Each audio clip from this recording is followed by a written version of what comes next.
बड़ी खबर आ रही है। दिल्ली साकेत कोर्ट में गोली चली है। इस वक्त की बड़ी जानकारी, बड़ी खबर आपको बता दें, जहां पर कोर्ट परिसर के ब्लॉक चैम्बर में ये गोली लगी है। चैम्बर ब्लॉक में ये गोली लगी है और महिला को गोली मारी गई है। ये बड़ी जानकारी निकलकर सामने आ रही है। कहा जा रहा है पति पत्नी का विवाद था और उसकी वजह से ये गोली चली है। पति पत्नी का कोर्ट में केस चल रहा था। पति ने वकील की ड्रेस में आकर फायरिंग की है, गोली चलाई है महिला पर, जिसके बाद एनएससी थानाध्यक्ष ने महिला को अस्पताल में भर्ती करवा दिया है।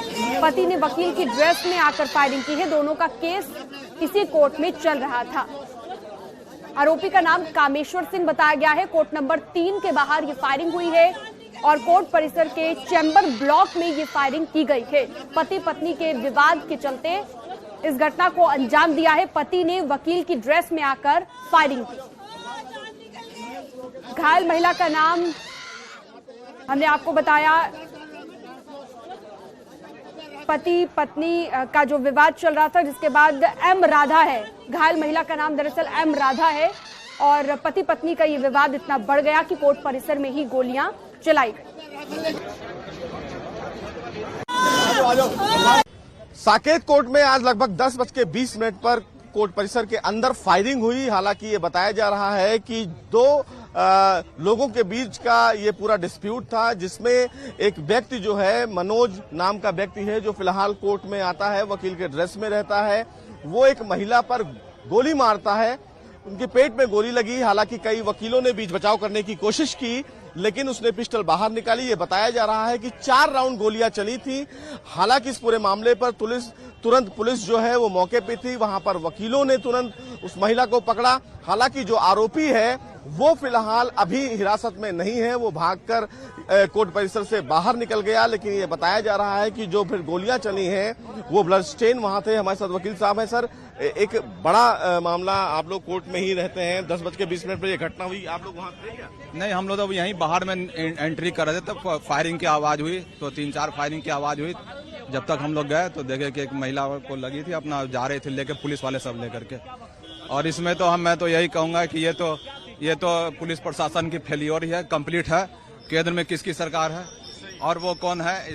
देखिए, ये एक बड़ा फेलियर फिलहाल सुरक्षा के लिए है, क्योंकि सबसे सेफ जो जोन माना जाता है वो दिल्ली की अदालतें मानी जाती हैं, क्योंकि ये माना जाता है कि अदालत परिसर में कोई भी व्यक्ति बिना जांच के अंदर नहीं जा सकता है। लेकिन जिस तरह फिलहाल दिल्ली की साकेत कोर्ट में एक महिला पर अटैक कर दिया जाता है, वो अपने आप में एक बड़ा सवाल फिलहाल सुरक्षा पर खड़ा होता है। लेकिन सबसे महत्वपूर्ण बात इस मामले में ये भी है कि दिल्ली में साकेत ही नहीं, बल्कि हाल ही में रोहिणी कोर्ट में भी फिलहाल फायरिंग की घटना देखने को मिली। लेकिन इस पूरी घटना के बाद आप देख सकते हैं कि जो सुरक्षा है वो फिलहाल बढ़ा दी गई है। ज्वाइंट सीपी जो है वो मौके पे हैं, साकेत कोर्ट पहुंच गई हैं।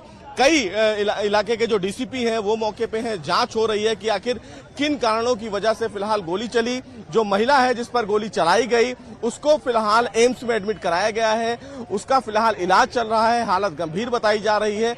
लेकिन बड़ा सवाल ये है कि आखिर दिल्ली की अदालतों में इस तरह की गोलीबारी होना, ये अपने आप में एक बड़ा सवाल है। आप देख सकते हैं तमाम जो पुलिस के आला अधिकारी हैं वो मौके पे हैं, वो फिलहाल इस पूरे मामले में जांच कर रहे हैं। हालांकि इस पूरे मौके पर अब कहीं ना कहीं एक बड़ा सवाल सुरक्षा पर खड़ा होता है कि आखिर अदालत परिसर में कोई व्यक्ति किस तरह फिलहाल एंट्री करता है, वकीलों के बेस में वो व्यक्ति एंट्री करता है और फिलहाल महिला पर अटैक कर देता है। ये अपने आप में एक बड़ा सवाल है। डीसीपी मौके पे है, ज्वाइंट सीपी मौके पे है, जांच चल रही है कि आखिर किन कारणों की वजह से फिलहाल ये फायरिंग हुई। लेकिन जो बताया जा रहा है उसके पीछे की वजह है मैट्रिमोनियल डिस्प्यूट था। लगभग 18 से 20 लाख का ये पूरा मामला था, जिसकी वजह से उन दोनों के बीच में विवाद चल रहा था और विवाद के बाद इस प्रकार की घटना सामने देखने को मिली। फिलहाल पुलिस जांच में जुटी है और क्या चीजें सामने निकल कर आती हैं वो तो बाद में पता चलेगा। लेकिन फिलहाल साकेत कोर्ट की सुरक्षा बढ़ा दी गई है और पुलिस जांच में जुट गई है। कैमरामैन प्रकाश के साथ सुशील पांडे, न्यूज़ 18। उमेश पाल की हत्या और अतीक और अशरफ की हत्या के बाद पुलिस ने जिन नंबर्स को सर्वेलांस पर ले रखा था, उसमें से अब करीब 3000 मोबाइल नंबर्स अचानक बंद हो गए हैं। पुलिस अब इन नंबर्स को इस्तेमाल करने वालों की तलाश में जुटी है।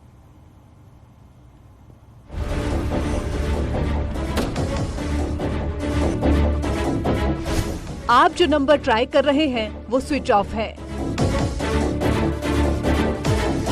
The number you are trying to reach has been switched off.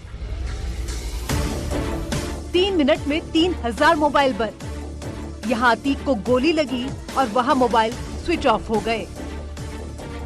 इधर अशरफ की हत्या हुई और वही 3000 मोबाइल बंद हो गए।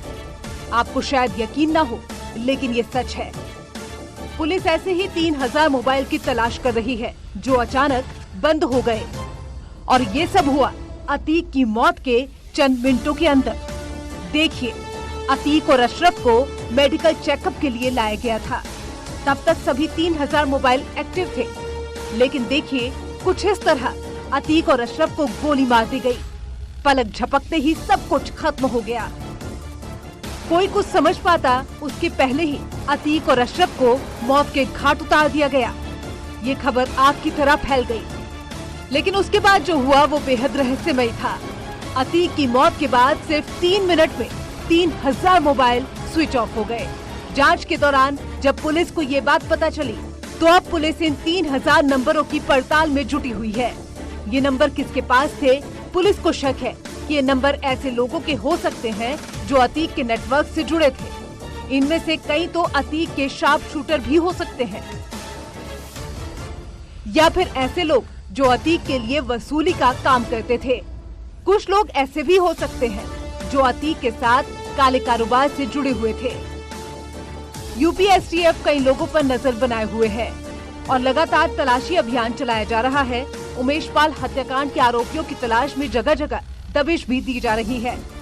यूपी पुलिस और एसटीएफ ने इसके लिए पूरी ताकत झोंक दी है। वहीं सूत्रों से खबर मिल रही है कि अतीक और अशरफ की हत्या के बाद सर्विलांस पर लिए गए कई नंबर भी बंद हो चुके हैं। उमेश पाल हत्याकांड के बाद एसटीएफ ने उसके शूटर्स, उसके सहयोगी, रिश्तेदारों के लगभग 3000 नंबर सर्विलांस पर लगाए थे, जो अचानक से बीते दिनों में बंद हो गए। एसटीएफ को ये बात अब समझ के बाहर लग रही है कि अचानक से इतने बड़े लेवल पर कैसे सारे मोबाइल फोन्स एक साथ बंद हो गए। इनमें से कई नंबर उत्तर प्रदेश के बाहर के भी थे जो अचानक से बंद कर दिए गए। एसटीएफ लगातार इनको मॉनिटर कर रही थी। अब एसटीएफ इस बात को लेकर परेशान है कि आखिर कैसे ये 3000 नंबर एक साथ बंद हो गए। इनमें कई अतीक के शूटर्स थे, शूटर्स के सहयोगी थे, अपराधी थे, माफिया थे, लेकिन आखिर कैसे ये 3000 नंबर एक साथ बंद हो गए और कैसे इन सबको इस बात की जानकारी मिली कि वो नंबर्स रडार पर हैं। पुलिस अतीक के नेटवर्क को ध्वस्त करने में जुटी है। ऐसे में जो नंबर बंद हो गए हैं, उनके जरिए पुलिस अतीक गैंग के कई संदिग्धों तक पहुंचने में जुटी हुई है। न्यूज़ 18 के लिए प्रयागराज से शिवम प्रताप की रिपोर्ट।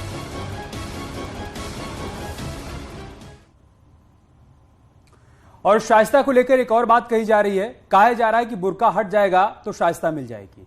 दरअसल शाइस्ता को गिरफ्तार करने में सबसे बड़ी बाधा बन रहा है शाइस्ता का बुर्का। शाइस्ता के 2 नए वीडियो सामने आए हैं जिनमें वो बगैर बुर्के के दिखाई पड़ रही है। और दर्शकों की पहली पसंद बन गया है news 18 Uttar Pradesh Uttarakhand. Regional channels की बाक रेटिंग में सबसे आगे है। तो दर्शकों के प्यार और भरोसे ने एक बार फिर से हमें नंबर 1 बना दिया है।